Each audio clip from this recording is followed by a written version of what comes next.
ಸ್ನೇಹಿತರೆ ನಮಸ್ಕಾರ. ನಾನಿವತ್ತು ಒಂದು ವಿಶೇಷವಾದ ವ್ಯಕ್ತಿನ ನಿಮಗೆ ಪರಿಚಯ ಮಾಡಿಕೊಡ್ತಾ ಇದ್ದೀನಿ. ಸರ್, ನಿಮ್ಮ ಹೆಸರು ಸರ್? ಡಾಕ್ಟರ್ ಯತೀಶ್ ಪೂಜಾರ್ ಅಂತ, ಬಾಗಲಕೋಟೆಯಿಂದ ಸರ್. ಈಗ ನಿಮ್ಮ ಹತ್ರ ನಾನು ಮಾತಾಡಿದಾಗ ನಾನು ಕೇಳಿ ಖುಷಿ ಆಯಿತು. ಸೊ ಬಾಗಲಕೋಟೆಯಿಂದ ನೀವು ಹೇಳಿದ್ದು ಸೈಕ್ಲಿಂಗ್ ಮಾಡ್ಕೊಂಡು ಬಂದಿದ್ದೀರಾ ಅಂತ. ಹೌದೌದು, ಸೈಕ್ಲಿಂಗ್ ನನಗೆ ಹವ್ಯಾಸ. ಹಾಂ ಸರ್. ಇದು ಆರೋಗ್ಯ ವರ್ಧಕ ಅಂತ ನನಗೆ ಗೊತ್ತು. ಹಾಂ ಸರ್. ಡಾಕ್ಟರ್ ಆಗಿ ಅದಕ್ಕೆ ನಾನು ಇದನ್ನು ಪ್ರಾಕ್ಟೀಸ್ ಮಾಡ್ತೀನಿ. Super sir. ನೀವು ಹೇಳಿದ್ರಿ ಬಾಗಲಕೋಟೆಯಿಂದ ಇಲ್ಲಿ ತನಕ ಬಂದ್ರಿ ಅಂತ. ಸೊ ಒಂದು ಎಷ್ಟು ದಿನ ಟೈಮ್ ತೊಗೊಳ್ತು ಸರ್? ಈಗ ಇದು 3ನೇ ದಿವಸ. ಇದು ಹಾಂ, 3ನೇ ದಿವಸ ನಾವು ಬಾಗಲಕೋಟೆಯಿಂದ ವರೂರ್ ಅಂತ ಒಂದು ಬರುತ್ತೆ ಹೈವೇ ಮೇಲೆ. ಓಕೆ.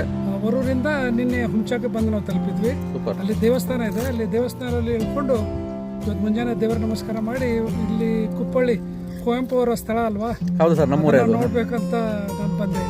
ಸೂಪರ್. 3 ಜನ ಬಂದಿದ್ದೀವಿ. ಆದರೆ ಇವತ್ತು ನಾನು ಒಬ್ಬನೇ ಮಾತ್ರ ಇದ್ದೀನಿ. ಸೈಕ್ಲಿಂಗ್ ಮಾಡ್ತಾ ಎಷ್ಟು ವರ್ಷ ಆಯಿತು ಸರ್ ನೀವು? ಒಂದು 4-5 ವರ್ಷ ಆಯ್ತು ಇವಾಗ. ನಾನು 55 ವರ್ಷ ಆದ್ಮೇಲೆ ಒಂದು ಸ್ವಲ್ಪ ಹೆಲ್ತ್ ಇಶ್ಯೂಸ್ ಬಂತು. ಹಾಂ ಸರ್. ಅದಕ್ಕೆ ಸೈಕ್ಲಿಂಗ್ ಶುರು ಮಾಡಿದೆ. ಹಾಂ ಸರ್.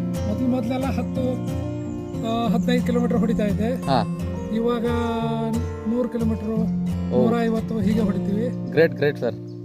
ಬಟ್ ಹೊಡಿಯಕ್ಕೆ ಸ್ಟಾರ್ಟ್ ಮಾಡಿದ್ರೆ ನಿಮ್ಮ ಹೆಲ್ತಲ್ಲಿ ಏನು ಬೆನಿಫಿಟ್ ಸಿಕ್ಕಿದೆ ಅಂತ ನಿಮಗೆ ಅನಿಸ್ತಾ ಇದೆ? ಬೆನಿಫಿಟ್ ಆಗಿದೆ. ತುಂಬಾ ಆಕ್ಟಿವ್ ಆಗಿದ್ದೀನಿ. ಹಾಂ ಸರ್. ತುಂಬಾ ಸ್ಟ್ರೆಂತ್ ಅನಿಸುತ್ತೆ. ಸ್ಟ್ಯಾಮಿನಾ ಜಾಸ್ತಿ ಆಗಿದೆ. ಹಾಂ ಸರ್. ಎಲ್ಲ ಕೆಲಸ ಮಾಡೋದ್ರಲ್ಲಿ ಹುಮ್ಮಸ್ಸಿದೆ. ಆಲ್ರೆಡಿ ನೀವೀಗ ಡಾಕ್ಟರ್ ಅಂತ ಹೇಳಿದ್ರಿ ಸರ್.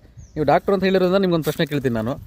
ಈಗ ಯಂಗ್ಸ್ಟರ್ಸ್ಗೆಲ್ಲ ನಿಮ್ಮದೊಂದು ಹೆಲ್ತ್ ಕಂಡೀಷನ್ ಬಗ್ಗೆ ನಿಮ್ಮ ಅಭಿಪ್ರಾಯ ಏನು ಸರ್? ಏನು ಸಜೆಸ್ಟ್ ಮಾಡ್ತೀರಾ? ಈಗ ನೋಡಿ, ಈಗ ಮೊಬೈಲು ಮತ್ತು ಇಂಟರ್ನೆಟ್ ಬಂದಮೇಲೆ ತುಂಬ ಎಕ್ಸಸೈಸ್ ತುಂಬ ಕಡಿಮೆ ಆಗಿಬಿಟ್ಟಿದೆ. ಹೌದು ಸರ್.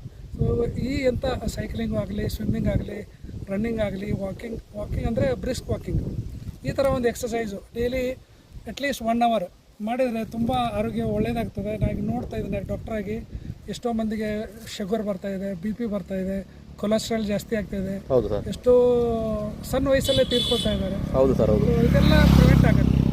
ಸೊ ಹೆಲ್ತ್ ಕಾನ್ಷಿಯಸ್ ಆಗಿ ಈಗ ನಾವು 60 ವಯಸ್ಸಲ್ಲಿ ಮಾಡೋದಕ್ಕಿಂತ ಏಜ್ ಎಷ್ಟು ಅಂದ್ರೆ ಸರ್? ಈಗ 60 ವರ್ಷ. ಅನ್ಸೋದೇ ಇಲ್ಲಲ್ಲ ಸರ್?